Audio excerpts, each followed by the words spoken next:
Hello student, your SST teacher Anita ma'am welcomes you in SST solution point with the same chapter federalism. This is the part 2 of federalism.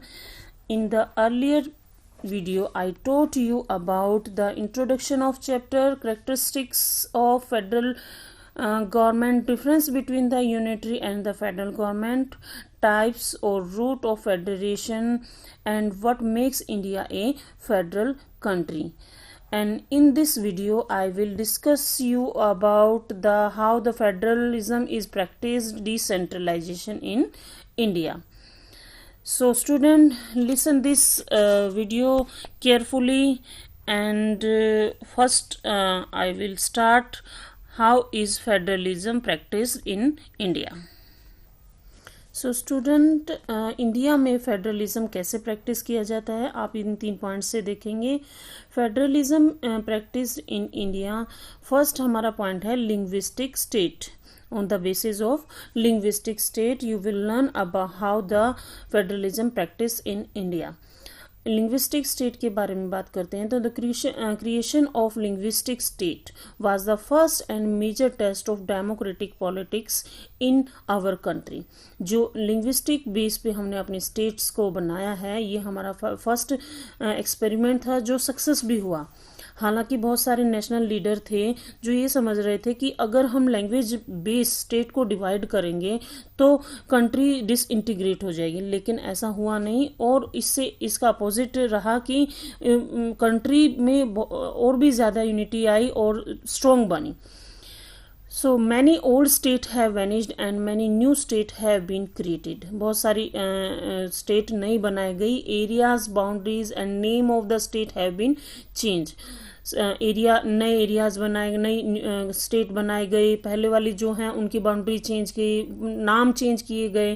तो ये सारे अलग अलग जब हमें independence मिली उसके बाद ये सारा काम किया गया. In 1947 the boundaries of several old state were change in order to create the new state. नई स्टेट बनाने के लिए बहुत सारे पुरानी स्टेट को चेंज किया गया. एंड अगर हम एग्जांपल लें, जैसे Uttarakhand, Jharkhand and Chhattisgarh were created in November 2000, नवंबर में बनाए गए. एंड इनमें क्या हुआ था, ये जो 3 स्टेट जो बनाई गई थी, फर्स्ट सबसे पहले लैंग्वेज बेस बनाई गई थी जिसमें कि same speaker, language speaker resident थे और सेम कल्चर को वो शेयर कर रहे थे. ये पहला जो एक्सपेरिमेंट इन स्टेट में किया गया वो बहुत सक्सेसफुल रहा, जिससे आगे भी हमें रास्ता मिला. This was done to ensure that the people of spoke the same language lived in the same state. Some states have created not on the basis of language but recognize different based on culture, ethnicity or geography. These include Nagaland, Uttarakhand and Jharkhand. ये मैंने आपसे छत्तीसगढ़ इनके बारे में discuss किया. तो इनको बनाने का मकसद ही यही था कि उनमें सेम कल्चर के लोग रहेंगे, सेम लैंग्वेज वो बोलेंगे. तो ये सारा लैंग्वेज बेस्ड डिवीजन सक्सेसफुल रहा. Most of the state have their own. Now अगर हम बात करें तो बहुत सारी जो स्टेट है उनकी अपनी ऑफिशियल लैंग्वेजेस हैं जिनको वो अपने ऑफिशियल वर्क्स में यूज कर रहे हैं. एंड अगर हम बात करें तो Indian leaders have adopted a very cautious attitude. Indian leaders ने इस, क्योंकि हमने देखा था श्रीलंका का एग्जांपल, श्रीलंका में एक ऑफिशियल लैंग्वेज ले ली गई थी, सिन्हाला को ही ज़्यादा इंपॉर्टेंस देके वहाँ पे कितना क्रूरलिटी हुई थी, कितना वहाँ पे डिस्क्रिमिनेशन किया गया था लोगों के साथ, जो जिसका रिजल्ट अच्छा नहीं रहा. तो हमारे जो इंडियन लीडर थे वो इस तरफ बहुत कोशिश हो गए थे कि एक लैंग्वेज को हमने ऑफिशियल लैंग्वेज नहीं बनाना, क्योंकि इतने डिफ्रेंशिएशन में एक लैंग्वेज को अगर हम ऑफिशियल लैंग्वेज बनाते हैं तो वो डिस्क्रिमिनेट की बात आ जाती है. ऐसा कंट्री में यूनिटी नहीं रहने देता. तो इस पर्पज़ के लिए हमने जैसे हिंदी को हमने ऑफिशियल लैंग्वेज नहीं बनाया. अकॉर्डिंग टू द कॉन्स्टिट्यूशन के अकॉर्डिंग 1965 में इंग्लिश को ऑफिशियल लैंग्वेज से हटा दिया गया था, रोक दिया गया था. लेकिन जो ये बात जो थी कई स्टेट्स को पसंद नहीं आई कि भाई इंग्लिश को एज ए ऑफिशियल लैंग्वेज, क्योंकि बहुत सारी स्टेट ऐसी हैं जहाँ इंग्लिश का यूज़ कुछ ज़्यादा ही होता है, तो उनको ये चीज़ पसंद नहीं आ रही. तो सेंट्रल गवर्नमेंट ने इसको दोबारा से चेंज किया और इंग्लिश के साथ हिंदी को भी ऑफिशियल लैंग्वेज बनाया गया। यानी अब हम दोनों मीडियम में अपना ऑफिशियल वर्क कर सकते हैं, हिंदी और इंग्लिश में। तो ये हमारी थी लिंग्विस्टिक बेस जो हमारा स्टेट था, ये उसका एग्जाम्पल था। Next, centre state relation. Centre state relation में क्या है? Improving the centre state relation is the another way in which the federalism has been strengthen in practice. अगर दोनों के रिलेशन स्ट्रॉन्ग हो जाते हैं, दोनों अच्छा रिलेशन करते हैं, तो ये हमारे फेडरलिज्म को स्ट्रेंथन देते हैं। Since 1990 coalition of government were at the centre since no single party got a clear majority in the Lok Sabha. The major national parties had enter into the alliance with many parties including several regional parties. देखो, starting में हमारा एक ही political party काफ़ी लंबे time तक चली थी, कांग्रेस। तो अदर पॉलिटिकल पार्टी को ज़्यादा मेजोरिटी नहीं मिली, तो कांग्रेस ने ही हमारी कंट्री को संभाला था। तो इंडियन जो कॉन्स्टिट्यूशन है वो डिमार्केट करता है कि जो power of union and state government, but the still union government can have influence over the state in many ways. जैसे कॉन्स्टिट्यूशन में ये लिखा हुआ है कि यूनियन और स्टेट की पावर वहाँ पे डिपिक्ट की गई हैं, बताई गई हैं, लेकिन यूनियन की जो पावर है वो कहीं ना कहीं स्टेट की पावर को इन्फ्लुएंस करती है। तो इस कॉन्सेप्ट को समझने के लिए हम एक एग्जांपल लेते हैं। जैसे सपोज करो कि एक पार्टी है जो सेंटर में रूलिंग पार्टी है और वो सेम वही पार्टी स्टेट में गवर्न कर रही है, तो इसमें क्या होगा, जो सेंटर की जो पार्टी है उसके हाथ में पावर ज़्यादा रहती है और स्टेट की पार्टी के हाथ में पावर ज़्यादा नहीं रहती। इसका मतलब होता है कि जो स्टेट की गवर्नमेंट है वो अपनी पावर को एक्सरसाइज नहीं करती और ना ही उनको ऑटोनोमस वो मिलते हैं, राइट मिलते हैं कि वो उस पार्टी को लेके स्टेट में अपना कोई भी राइट बना लें। तो ये हम कह सकते हैं कि सेंटर जो है, जो सेंटर में गवर्नमेंट चल रही है, उसकी पावर, उसकी रूल ज़्यादा होगा। इस सिचुएशन में क्या किया गया है, सेंटर क्या करता है, सेंटर ट्राई करता है to undermine the power of state की पावर को कंट्रोल करने का। The central government even can misuse the constitution to dismiss the state government. State की गवर्नमेंट को डिसमिस करने में, मतलब ये यहाँ पे सेंटर का पावरफुल दिखा रहा है, क्योंकि फेडरलिज्म में सेंट्रल गवर्नमेंट जो होती है वो पावरफुल होती है। सो इसलिए अगर दोनों के रिलेशन अच्छे रहते हैं, तो देखो अगर एग्जांपल लेते हैं कि हरियाणा में अगर हम एग्जाम्पल ले, बीजेपी और जेजेपी दोनों के कोलिशन से गवर्नमेंट बनी हुई है, तो सेंटर के हाथ में पावर है कि वो उस गवर्नमेंट को डिसॉल्व भी कर सकती है, स्टेट को डिसॉल्व भी कर सकती है अगर वो मेजोरिटी खो देती है। तो अगर उनका जो कोलिशन है वो खत्म हो जाता है तो वो मेजोरिटी खो देगी, इससे स्टेट की गवर्नमेंट डिसॉल्व हो सकती है। तो ये सब सेंटर और स्टेट के रिलेशन है। Next is language policy. हमने सेंटर और स्टेट पहले डिस्कस कर दिया, कोई नहीं, अब लैंग्वेज पॉलिसी डिस्कस कर लेते हैं। A second test of Indian federation is the language policy. Our constitution did not give the status of national language to any one language. ये तो मैंने आपको बता दिया था कि जब 1956 का जो एक्ट था श्रीलंका ने पास किया था, जिसमें सिन्हाला को ऑफिशियल लैंग्वेज बना दिया गया था, लेकिन हम यहाँ ऐसा नहीं चाहते थे कि ऐसा जो सीन सिन्हाला श्रीलंका में क्रिएट हुआ वो इंडिया में क्रिएट हो। तो हमारे जो लीडर्स थे उन्होंने डिसाइड किया कि हम किसी एक लैंग्वेज को अपनी ऑफिशियल लैंग्वेज नहीं बनाएंगे, तो उन्होंने हिंदी और इंग्लिश को दोनों को ऑफिशियल लैंग्वेज करार कर दिया। Hindi was identify as the official language, but Hindi is the mother tongue of only about 40% of Indian. Hindi जो मदर टंग है वो सिर्फ 40% इंडियंस की है। Therefore there were many safeguard to protect other language. हमने दूसरी लैंग्वेजेस को भी प्रोटेक्ट किया है। अब आगे देखें तो बिसाइड हिंदी से अलग there are 21 other languages recognised as the scheduled languages by the constitution. Hindi से अलग 21 लैंग्वेजेस को शेड्यूल्ड लैंग्वेज कॉन्स्टिट्यूशन ने डिक्लेयर किया है, जिसमें कि आप जिस रीजन से रिलेट करती है लैंग्वेज, आप उसको एज ए ऑफिशियल लैंग्वेज बना सकते हो, उसमें अपना काम कर सकते हो, जो 21 लैंग्वेज के अंडर आती है। हैं। तो ये हमारी होगी लैंग्वेज पॉलिसी, जिसको हमने बहुत अच्छे से डिस्क्राइब किया है, और कॉन्स्टिट्यूशन में जो भी इसमें रूल रेगुलेशन लिए गए हैं वो इसी बेस पे लिए गए हैं कि कोई भी किसी भी तरह का डिस्प्यूट नहीं होना चाहिए आगे फ्यूचर में लैंग्वेज को लेके।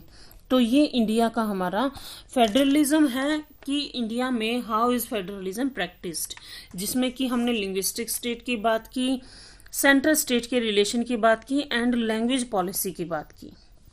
सो नेक्स्ट हमारा टॉपिक है decentralisation in India. Student, next topic is decentralisation. Decentralisation क्या होता है? The transfer of authority from central to local government is called the decentralization. Under the decentralization, some power are taken away from the central and state government and given to the local government. And this is the term of decentralization. For example, example of decentralization: village panchayat, municipal committee, municipal corporation are the example of decentralization. So next we study about the advantages of decentralization. These are the advantages of decentralization. First is local have better knowledge. The basic idea behind the decentralization that there are a large number of population lives in our village area and which are called local level. So जो local level होते हैं बेटा, local level पे जो लोग होते हैं वो एक आपस में लोकेलिटी की बहुत नॉलेज रखते हैं। इवन उसका स्टेट अच्छे से परफॉर्म नहीं कर पाती। लोकल जो पीपल होते हैं वो एक दूसरे से नेचर से, एक दूसरे के लोकेलिटी से अच्छे से वाकिफ होते हैं। So they have also have the better idea on where to spend the money, how to manage the things more efficiently. So जो लोकल लेवल पे जो पावर दी गई हैं उनको लोकल लेवल के जो अथॉरिटीज होती हैं वो अच्छे से परफॉर्म कर पाती हैं। Second, direct participation of the people. अगर हम पावर को लोकल जो विलेज वाली जो वर्क्स होते हैं उनको विलेजों को ही दी जाए, लोकल लेवल पे ही दी जाए, तो लोग उन लोगों का पार्टिसिपेशन उसमें डायरेक्ट होगा। डायरेक्टली लोग डिसीजन मेकिंग में अपना पार्टिसिपेट करेंगे और इससे क्या होगा, उनकी एक हैबिट भी बन जाएगी कि डेमोक्रेसी में उनको पार्टिसिपेट करना है और बहुत हद तक वो डेमोक्रेसी के प्रिंसिपल्स को समझेंगे, लोकल सेल्फ गवर्नमेंट को समझेंगे कि हमारे यहाँ क्या क्या राइट मिले हुए हैं। तो ये है direct participation of people. Next is the founder of democracy. जो लोकल गवर्नमेंट है are the most important in our democratic system. जो लोकल गवर्नमेंट है वो बहुत ही इंपॉर्टेंट है डेमोक्रेटिक सिस्टम में। These are the training school for the local citizen and local leadership. अगर हम बात करें तो ये एक तरह से ट्रेनिंग स्कूल हैं हमारे, जो हमें डेमोक्रेसी के बारे में, पॉलिटिक्स के बारे में बहुत सिखाते हैं, लोकल लोगों को सिखाते हैं। The people get familiar about the electoral process and the proper use of their vote, which is the foundation of our democracy. जो हमारी डेमोक्रेसी के फाउंडेशन है वो हम लोकल लेवल पे बहुत अच्छे से अंडरस्टैंड कर सकते हैं, समझ सकते हैं। Next, reduction of the burden of central government. Main बात ये भी है कि ये पावर का डिवीजन क्यों गया, डिसेंट्रलाइजेशन क्यों किया गया। डिसेंट्रलाइजेशन से क्या हो गया, सेंटर और स्टेट का जो बर्डन है वो काफ़ी कम हो गया, क्योंकि एटलीस्ट लोकल लेवल का जो भी वर्क होता है, लोकल सेल्फ गवर्नमेंट वो अच्छे से एफिशिएंटली उसको कर पाती हैं। इससे सेंटर और स्टेट को ज़्यादा बर्डन लेने की ज़रूरत नहीं पड़ती। पंचायत है, म्यूनिसिपल कॉरपोरेशन है, अर्बन एरियाज़ में जो म्यूनिसिपैलिटीज़ हैं ये अपने लोकल एरिया के वर्क को अच्छे से कर पाती हैं और ये अंडर सीधा स्टेट गवर्नमेंट के कंट्रोल में ही ये सारे वर्क करते हैं। अपनी ऑटोनोमस बॉडी नहीं है इनकी, ये स्टेट गवर्नमेंट के अंडर ही वर्क करेंगे, लोकल जो गवर्नमेंट है। तो ये 1992 में जो ये स्टेप लिया गया डिसेंट्रलाइजेशन का, ये बहुत ही सही रहा और इससे काफ़ी हद तक पावर का डिवीज़न लोकल लेवल पे भी देखने को मिलता है। इसमें क्या हुआ, 1992 में the constitution was amended to make the third tier of democracy more powerful and more effective. 1992 के, कई बार क्वेश्चन 1992 के अमेंडमेंट एक्ट से भी आ जाता है, तो आपको इसमें परेशान होने की जरूरत नहीं है, क्योंकि 1992 का amendment act third tier of democracy को सपोर्ट करता है, जिसमें कि कुछ प्रोविजंस दिए हुए हैं, जिसमें कि जो हमारा लोकल लेवल है उसको ज़्यादा पावरफुल बनाना, ज़्यादा एफिशिएंट बनाना कंपलसरी था, क्योंकि अगर इनको पावर नहीं दी जाएगी तो ये अपना रोल अच्छे से नहीं कर पाएंगे। इसमें सबसे पहले कहा गया regular elections. Now it is constitution mandatory to hold the regular election on the local government. जैसे पंचायत के इलेक्शन होने, तो 5 साल के दौरान ये रेगुलरिटी में होंगे। इससे क्या डेमोक्रेसी बनेगी, रूल रेगुलेशन को लोग रेगुलरिटी में फॉलो करेंगे। Second, reservation of seat. इसमें क्या किया गया 1992 अमेंडमेंट एक्ट में कि लोकल गवर्नमेंट में कुछ सीटें रिजर्व कर दी गई शेड्यूल कास्ट के लिए, ट्राइब्स के लिए एंड बैकवर्ड क्लासेस के लिए, and 1/3 of all the position are reserve for the women also. इसमें ये क्वेश्चन इंपॉर्टेंट आता है कई बार, 1992 में वुमेन्स को रिजर्वेशन कहाँ पे की गई, लोकल सेल्फ गवर्नमेंट में 1/3 की गई। ये भी पूछ लेते कितनी की गई, 1/3 की गई। The reservation of seat had led to women empowerment. ये वुमेन के एम्पावरमेंट के लिए की गई, ताकि उनके स्तर को, उनके लेवल को ऊंचा उठा सकें।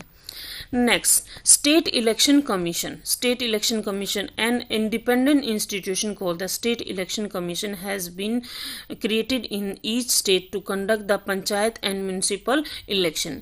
इनके इलेक्शन को कंडक्ट कराने के लिए एक इलेक्शन कमीशन भी अपॉइंट किया गया, जो स्टेट लेवल पे वर्क करेगा और सभी इसके अंडर वर्क करेंगे। Source of revenue. The state government are required to share some power and revenues with the local government bodies. इनको कुछ पावर दी गई कि जो अपने लोकल एरियाज के रिवेन्यूज का कलेक्शन है, टैक्स का कलेक्शन है, वो अपने लेवल पे कर सकते हैं। तो 1992 अमेंडमेंट एक्ट की अगर बात आए तो इसमें आपके ये 4 पॉइंट ऐड हो जाएंगे, रेगुलर इलेक्शन, रिजर्वेशन और state election commission and source of revenue, जिससे कि जो डिसेंट्रलाइजेशन का जो प्रोग्राम बना था वो सक्सेसफुल हुआ और लोकल सेल्फ गवर्नमेंट को ज़्यादा से ज़्यादा पावर दी गई। नेक्स्ट, हम लोकल गवर्नमेंट के बारे में पढ़ेंगे। जो डिसेंट्रलाइजेशन है, इसके क्या रीजन थे, क्यों किया गया ये कंट्री में decentralisation. In a bigger country like India it is essential to have the elected government at the local level also. Local people have, ये हमने इसके एडवांटेज हमने डिस्कस कर दी। तो आप इसमें रीजन ऑफ डिसेंट्रलाइजेशन में कुछ हद तक इसकी एडवांटेज भी मेंशन कर सकते हो कि देखो, पहली तो चीज़ यही है कि इंडिया इतनी बड़ी कंट्री है, तो अगर इसमें पावर का डिवीजन नहीं किया, वर्क का डिवीजन नहीं किया गया, तो पावर एक हाथ में कंट्रोल हो जाएगी, जो कि एक डेमोक्रेसी को सपोर्ट नहीं करती। तो इतनी बड़ी कंट्री को चलाने के लिए पावर का डिवीजन जरूरी था, लोकल लेवल पे भी जरूरत थी। लोकल पीपल है, लोकल पीपल को हम आपस में अपनी लोकलिटी की बहुत अच्छे से नॉलेज होती है और वो थिंग्स को अच्छे से मैनेज भी कर पाते हैं। तो ये हमारा रीजन हो गए डिसेंट्रलाइजेशन के। Reason and advantages almost same है, तो आप कर सकते हो इसमें। लोकल सेल्फ गवर्नमेंट को 2 पार्ट में बांटा गया, एक तो रूरल एरिया की थी, एक अर्बन एरिया की थी। रूरल एरिया में हमारे आ जाएंगे जिला परिषद, जो डिस्ट्रिक्ट को कवर करेगा, ग्राम समिति जो कि मिडिल लेवल पे काम करेगी इनके दोनों के बीच में, एंड देन ग्राम पंचायत जो सबसे लोअर लेवल था, जिसमें कि गांव के लोगों का ग्रुप विलेज में ग्राम पंचायत बनाएगा, जिसमें मेंबर्स भी सेलेक्ट किए जाएंगे और एक सरपंच सेलेक्ट किया जाता है जो रूरल लेवल पे काम करते हैं। अर्बन लेवल की अगर हम बात करें तो म्युनिसिपल कॉरपोरेशन जो एक लार्ज अर्बन एरिया को कवर करती है, एमसीडी के बोलते हैं। म्युनिसिपल काउंसिल होती है जो छोटे छोटे अर्बन एरियाज को कवर करती है। ये हमारा लोकल सेल्फ डिवीजन हो गया। नेक्स्ट हम देखते हैं कि important feature of local self government. इसके इम्पोर्टेंट फीचर क्या हैं, मेन ओवरऑल जो फीचर्स हैं वो है मैंडेटरी द होल्ड इलेक्शन, मैंने ये आपसे बता दिया था, रेगुलर इलेक्शन होंगे, रिजर्वेशन की गई, ठीक है, कुछ the right of Adivasis are protected in special act passed in 1996 में आदिवासीज के राइट जो ट्राइबल्स होते हैं उनके राइट प्रोटेक्ट किए गए। 1/3 रिजर्वेशन वुमेन्स को दी गई। एक स्टेट का फाइनेंस कमिश्नर अपॉइंट किया गया। 29 subject which were state list have been transfer to the Panchayati Raj institution by the 11th schedule of constitution. Important, इसको ध्यान से देखना। जो स्टेट गवर्नमेंट के सब्जेक्ट थे उनमें से 29 सब्जेक्ट लोकल गवर्नमेंट को पास कर दिए गए कि आप अपने यहाँ पे लोकल में इन 29 सब्जेक्ट को के अकॉर्डिंग रूल एंड रेगुलेशन इनको बना सकते हो, इनको इनका वर्क रेगुलेट कर सकते हो। स्टेट इलेक्शन कमीशन भी अपॉइंट किया गया जो कि ये लोकल सेल्फ गवर्नमेंट के बेस में इलेक्शन कंडक्ट कराना, इलेक्शन का पूरा प्रोसीजर, ये सब उसको दिया गया। तो ये हमारा सारा था डिसेंट्रलाइजेशन के under local self government. So student, now I am going to finish this chapter and कोई दिक्कत हो, कोई प्रॉब्लम हो, कोई पॉइंट नहीं समझ में आए तो आप मुझसे पूछ लेना। चैप्टर यहाँ पे फिनिश हो गया है और thanks for the watching my video. Don't forget to like and share the video. Thank you very much once again.